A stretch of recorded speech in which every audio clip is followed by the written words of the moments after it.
Racing just is started with Casidir. Break quickly at the start, nothing to fear. Overwhelmed, Silver Champ comes next, Mr. Enrico. Michika in between horses. Prodigies running by the rail. Wafo the King, Bini Ryan secondless. While Golden Class is the early trailer by about 12 lengths of the leader. Half mile distance they traveled with the quick.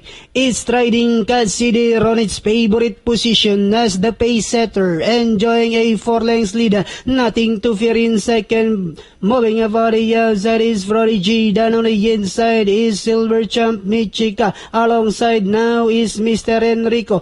Overrun, then next online Wapu the King, Golden Class, while Bini Ryan now racing in last. And they are now entering the home stretch. Casidir, nothing to fear, now about to throw the challenge on the outside. Casidir, nothing to fear, now moving up on the outside. Silver Champ, Prodigy comes next. Overwhelmed, last 100 meters we have nothing to fear. Down on the inside is Casidir, entering the finish line. It's going to be nothing to fear.